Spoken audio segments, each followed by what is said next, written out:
एक सादा सा गांव जहाँ पे रहते थे भुवन सिंह सेठ। वो बहुत ईमानदार और दयालु थे। किसी को भी तकलीफ पे नहीं देख पाते थे। अगर किसी को काम की जरूरत हो तो बिना सोचे समझे उसे काम पे लगा देते थे। गांव में ऐसा कोई भी नहीं था जो उनकी तारीफ ना करता हो। लेकिन कहते हैं ना कि अच्छाई आजकल के जमाने में ज्यादा नहीं टिकता। क्या? ऐसे ही हुआ सेठ जी के साथ। सेठ जी ने जिस अनाथ बच्चे को पाल पोस कर बड़ा किया, आखिर में उसी ने ही भुवन सिंह को धोखा दिया।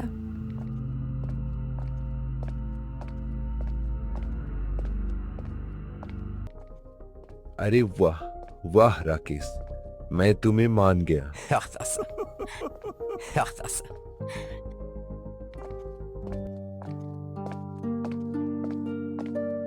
भुवन सिंह सेठ को अपना बंगला छोड़कर अपने परिवार के साथ एक छोटा सा झोपड़ी में रहना पड़ा।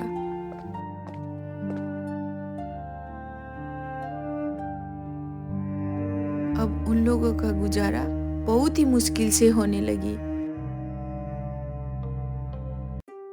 दादी जी की तबीयत दिन प्रतिदिन और खराब होने लगी। बहू, जरा एक गिलास पानी देना बेटा। जी माँ जी, अभी लाई।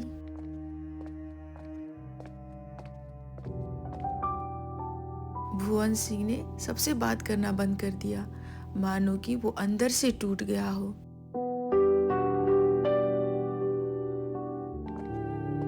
भुवन सिंह सुबह सुबह सूरज उगने से पहले ही घर से बाहर निकल जाते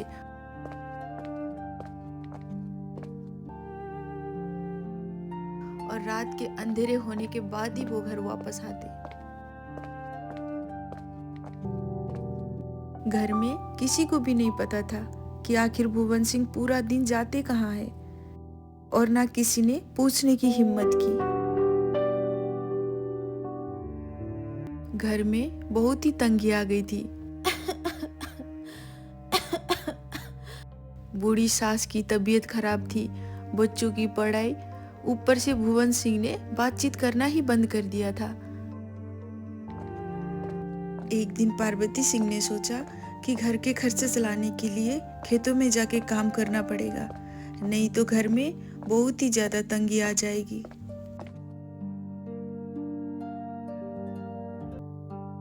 माँ, मैं घर पे बैठे बैठे तंग आ गई हूँ। सोच रही हूँ कि गांव के लोगों के साथ जाके खेतों पे काम करना स्टार्ट कर दूँ। ये क्या बोल रही है वो? तू खेतों में जाके काम करेगी? हे भगवान। हाँ माँ जी, खेतों पे काम करूँगी तो थोड़ा एक्सरसाइज भी हो जाएगा। हाँ बहू, हाँ। अब तू मुझसे भी झूठ बोलेगी तो कुछ भी कर ले तो मुझसे नहीं छुपा पाएगी।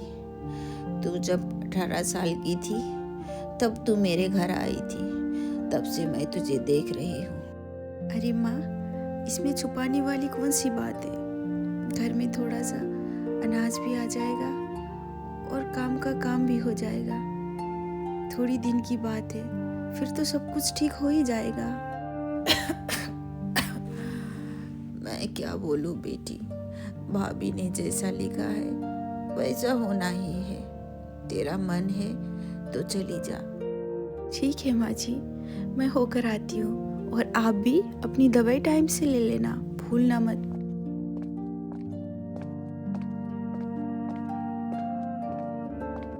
पार्वती देवी ने घर में जो भी था उसी से सबके लिए खाना बना दिया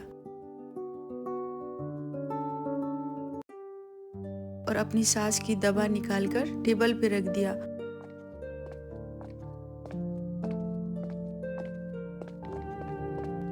और वो गांव वाले के साथ खेतों में काम करने चली गई।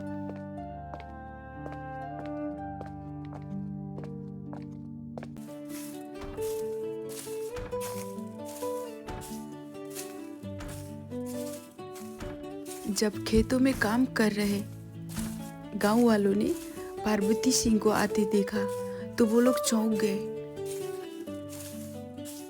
अरे मालकिन, आप खेतों पे? हाँ सरला, घर पे बैठे बैठे मैं बोर हो गई, सोचा तुम लोग के साथ काम कर लूं। अरे नहीं नहीं मालकिन, आप हम लोग के साथ काम कैसे कर सकते हो? अरे सरला, जैसे तुम लोग करते हो मैं भी वैसे ही करूंगी। अरे नहीं मालकिन, जब हम लोगों के ऊपर मुसीबतों का पहाड़ गिरा था तो आप लोग ने ही हमें मदद किया था।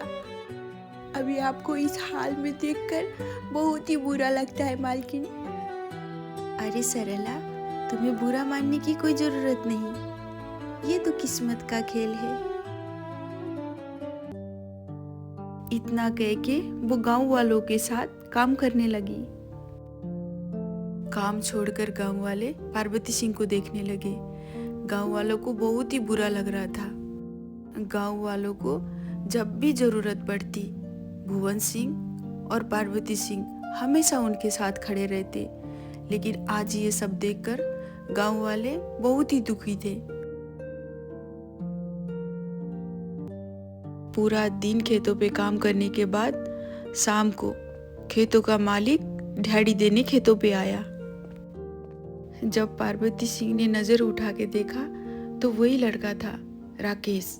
सरला, मैं ज्यादा देर नहीं रुक सकती, माँ की तबीयत बहुत ज्यादा खराब है, क्या तुम मेरी दिहाड़ी लेके घर पहुंचा सकती हो? अरे मालकिन, क्या हुआ बड़ी सेठानी को? कुछ नहीं सरला, थोड़ी सी तबीयत खराब है उनकी, मुझे जल्दी जाना होगा। इतना कह के पार्वती सिंह वहां से चली गई। मालकिन को ऐसे हड़बड़ाते हुए देखकर सरला के मन में शक पैदा हुआ। कुछ तो ऐसा हुआ है जो मालकिन हमें नहीं बता रही है। राकेश चिल्ला चिल्ला के बोल रहा था। अरे पूरा दिन तुम लोग ने इतना ही काम किया? अगर ऐसे काम किया ना तो मैं तुम लोगों का दिहाड़ी रोक दूंगा। दिहाड़ी लेने के बाद सरला सीधा मालकिन के घर गई। वहां जाके देखा तो सरला चौंक गई। अरे मालकिन, ये सब क्या है? वो बड़ा घर छोड़कर आप लोग यहाँ रह रहे हो? अरे सरला, तू आजा बैठ। मालकिन, मुझे कुछ भी नहीं समझ आ रहा है, ये हो क्या रहा है? सब किस्मत का खेल है बेटी, जिस पे ज्यादा भरोसा किया उसी ने ही धोखा दिया। हाँ सरला, अब हम लोग अमीर नहीं रहे, जमीन जायदाद घर सारा राकेश ने हथिया लिया। क्या? ये क्या बोल रहे हो मालकिन? वो राकेश इतना बड़ा धोखेबाज निकला? हाँ सरला, जिसको हमने अपना समझकर पाला पोसा बड़ा किया, उसने ही आज हमारी पीठ पर छुरा घोंपा। हंसने खेलने मस्ती मजाक करने वाले सेठ जी अब वो नहीं रहे। अब तो वो बिल्कुल बात ही नहीं करते, उनकी आवाज़ नहीं सुने कितने दिन हो गए। न जाने वो सुबह सुबह उठकर कहाँ चले जाते हैं और रात के अंधेरे में घर आते हैं। ना किसी से बात करना, ना किसी से बोलना चालना, सब कुछ खत्म हो गया सरला। तो इतनी हिम्मत हो गई उस राकेश की, जब उसे बचपन में मंदिर में फेंक के गए थे तो किसी ने भी उसकी मदद नहीं की थी। सेठ जी ने उसे लाके पाला पोसा, बच्चों की तरह बड़ा किया, अब जाके सेठ जी को ही धोखा दिया उसने। धीरे धीरे ये बात पूरी गांव में फैल गई। सभी लोग मिलकर गांव में पंचायत बिठाए। पंचायत के द्वारा फैसला किया गया कि जब भी कभी राकेश को मजदूरों की जरूरत पड़ेगी तो गांव के कोई भी लोग उसके साथ काम पे नहीं जाएंगे। मजदूर नहीं मिलने की वजह से धीरे धीरे नुकसान होने लगा। राकेश ये सब बर्दाश्त नहीं कर पा रहा था। अरे आकी, वो क्या रहा है? मजदूरों को पैसे की जरूरत नहीं है क्या? अरे माली, सबको ये पता चल गया कि आपने भुवन सिंह को धोखा दिया है, इसलिए सब लोग आपसे नाराज हैं। इन सब से उनको क्या लेना देना? ये हमारी आपस की मामला है। वो कौन होते हैं? अरे मालिक, आप अब भी नहीं समझ पाए? जब भी गांव वालों को समस्या आई, भुवन सिंह ने हमेशा उनकी मदद की। इसी वजह से वो भी अभी भुवन सिंह की मदद करने के लिए आपके वहां काम करने नहीं आ रहे हैं। वो सब मैं नहीं जानता। कुछ भी करो, मजदूर ढूंढ के लेके आओ।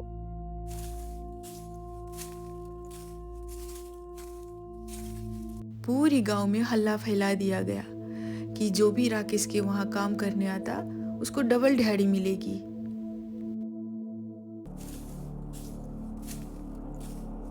लेकिन तब भी कोई भी गांव वाला उसके वहां काम करने नहीं गया।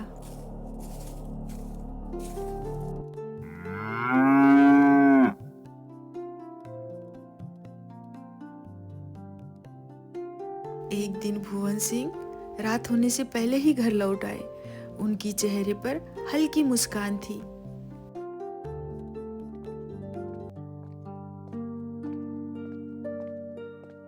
ये सब देखकर पार्वती सिंह ने धीरे से पूछा, सुनिए, आपको भूख लगी होगी, खाना लगा दूं? बच्चों ने खाना खा लिया। और माँ की तबीयत कैसी है अब? जी आप चिंता ना करें, आपको भूख लगी होगी, मैं आपको खाना लगा देती हूँ। हाँ हाँ, खाना लगा के लेके आओ, आज साथ में खाते हैं। आज भुवन सिंह बात कर रहे थे। उनको बात करते देखकर पार्वती सिंह बहुत ही खुश थी। वो फटाफट गई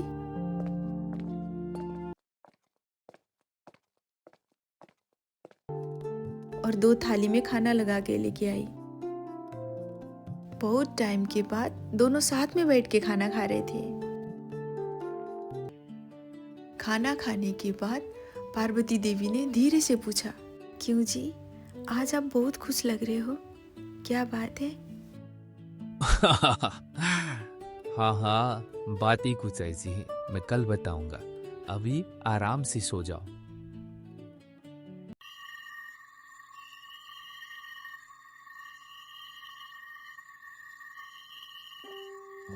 दूसरे दिन सुबह होते ही भुवन सिंह उठकर अपने माँ के पास गया। माँ, अभी तबीयत कैसी है आपकी? ठीक है बेटा, बस ये खांसी नहीं जा रही है, बाकी सब ठीक है। और तू बता, आज क्या हुआ? आज तो तू खुद ही आके बात कर रहा है। हाँ माँ, मैंने एक जगह फैक्ट्री ओपन करने के लिए पैसे लगाए थे, लेकिन वो सरकार की तरफ से ओके नहीं हुआ था। लेकिन कल ओके हो गया माँ। अब हमारे पुराने दिन वापस आ गए। पार्वती देवी पीछे से सारी बातें सुन रही थी। अरे वाह, ये तो अच्छी बात है। लेकिन उसमें एक समस्या और है। बेटा, अगर ऊपर वाले ने चाहा ना तो सब समस्या धीरे धीरे हल हो जाएगा। तो दिल का साफ है, तेरे साथ कुछ भी गलत नहीं होगा। हाँ माँ, मैं भी ऊपर वाले के भरोसा ही हिम्मत कर रहा हूँ। लेकिन आप ये तो बताएं कि समस्या क्या है? फैक्ट्री तो ओपन हो जाएगी, लेकिन उसमें 200 वर्कर चाहिए। इस वक्त मेरे पास उन वर्कर को देने के लिए पैसे नहीं हैं, तो वर्कर काम कैसे करेंगे? आप फिक्र ना करें जी, आप बस काम शुरू करें, वर्कर आपको मिल जाएंगे। पार्वती सिंह ने सरला को घर पे बुलाया और सारी बातें बताई।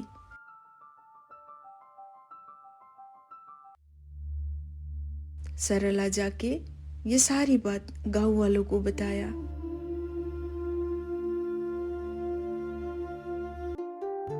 सारे गांव वाले बहुत खुश हो गए। वो सब मिलकर भुवन सिंह के पास फैक्ट्री गए। अरे काका, आप सब लोग यहाँ पे क्या कर रहे हो? बेटा, जब भी हमें मदद की जरूरत पड़ी तो तुमने हमेशा हमारी मदद की। अभी तुम्हें हमारी मदद की जरूरत है। बताओ, तुम्हें कितने वर्कर की जरूरत है? हम लेके आएंगे। सारा गांव तुम्हारे साथ है। लेकिन काका, मेरे पास उनको देने के लिए पैसे नहीं है। बेटा, पैसे की बात तो हमने की नहीं। जितना सब कुछ तुमने हमारे लिए किया वो बहुत है।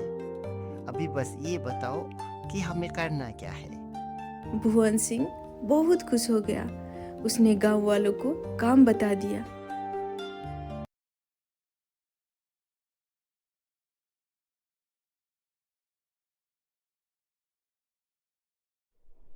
गांव वालों की मदद से भुवन सिंह का कारोबार अच्छा चलने लगा।